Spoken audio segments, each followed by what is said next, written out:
Right, Robonerd. Oh my god, let me tell you, that was absolutely incredible.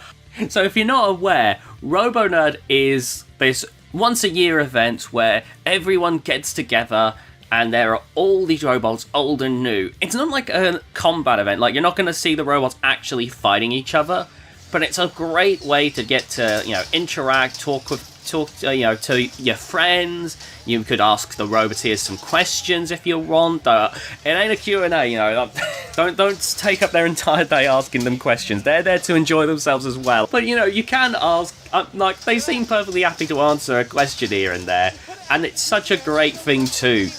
Plus, you get to see old robots from back in the day, the classic robots that have, that don't get to see the light of day anymore because, well, they're old, they're banged up, they definitely wouldn't be able to do very good if they were fighting nowadays.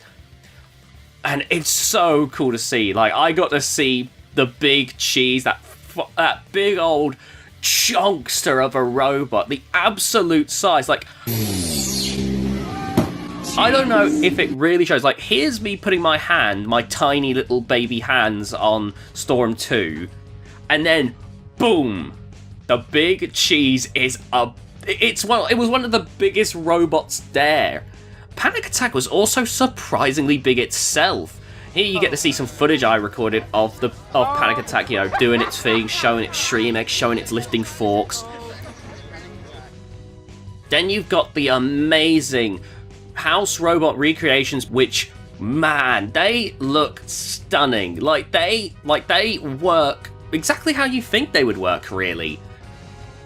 Here's a clip I had to steal of Shunt in action because I actually don't know what I was doing at the time. I think again, there was just so many people crowding around I couldn't see. And here's Dead Metal in action. Like, I recorded this one. I can take credit for this clip. But man, it was incredible. Apologies that the pictures are all in 720p, by the way. It's the best I could do at the time. But look at this. The house robots, they're so big. But then you look at Sir Killalot, it's really small. Also, here's some pictures of me with Dietor and Nemesis. And notice how I'm holding the eye of Dietor. That's because the moment I patted Dietor on the head the same way I did with Nemesis, the eye which was held on with tape fell off. So, a trivia question. Who was the last to cause damage to Dietor? Was it Apollo? Sergeant Bash? No, it was TheDominusIgnis! Honestly, jokes aside, it was honestly so cool to get to see these robots in person. Like, even when you're not seeing them move around, it can be like a great chance to just see how ginormous these heavyweights can be. Like, you get ones like Magnetar and Storm 2, which do everything they can to put it in, like, as small a chassis as possible. But then you, like, see that even they're pretty bloody big. And then you see robots like Panic Attack, which on TV looked pretty normal size. And then it's, like, in person, it's actually so absolutely freakishly huge that you think... You realise to yourself, oh, that's why you need more than one person to pick these up. These things are monstrous. There was so much. There was Nelly the Ellie bot. There was Terrorheads. And in fact, I even got to take a picture with John Reed, so I kept the streak going from 2019. Not only was there Storm 2, but there was the, I think, never-aired Storm 1, as well as Photon Storm from BattleBots. Oh, man, that was still an amazing, that was amazing itself. There was a piece of the broken old-school arena floor. I don't remember what instance caused that, but man, that is awesome to see.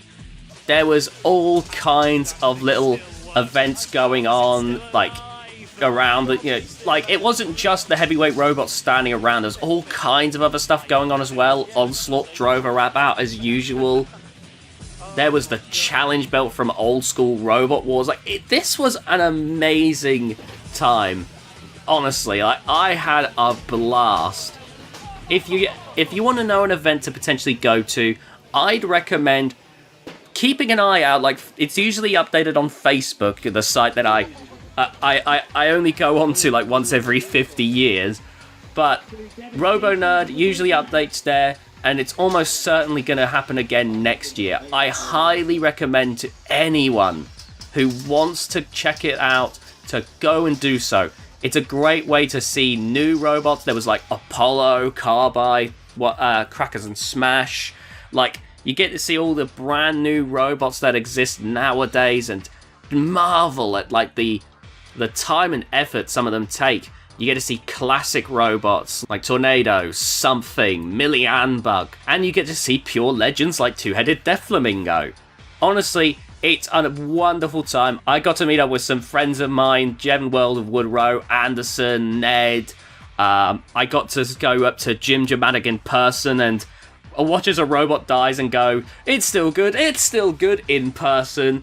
It was such a fun time. It was a great time. I love when these happen. And I really hope that if any of you saw Robonerd happening and you weren't sure if you wanted to go see it, I highly recommend you do so. I really feel like if you're a fan of Robot Wars, or just robot combat in general, while this isn't the most action-packed event like Extreme Robots or Robots Live or BattleBots, I feel like this is still a fun time to be had, and it's free really. The only cost you gotta really worry about is, you know, the travel costs, and I think it's absolutely worth it. Genuinely, check it out if you can. I would love to see this, like, see people get to experience the joys of Robonerd. But that's all really. I hope you enjoyed this video talking about Robonerd. I'm actually going to be using this week to do more videos based on Robonerd. Be sure to tune in for that. There's going to be a Robot Arena 2 video and a top 10 video. So those should be exciting. But I will see you all next time. I'm TheDominusIgnis. Bye guys.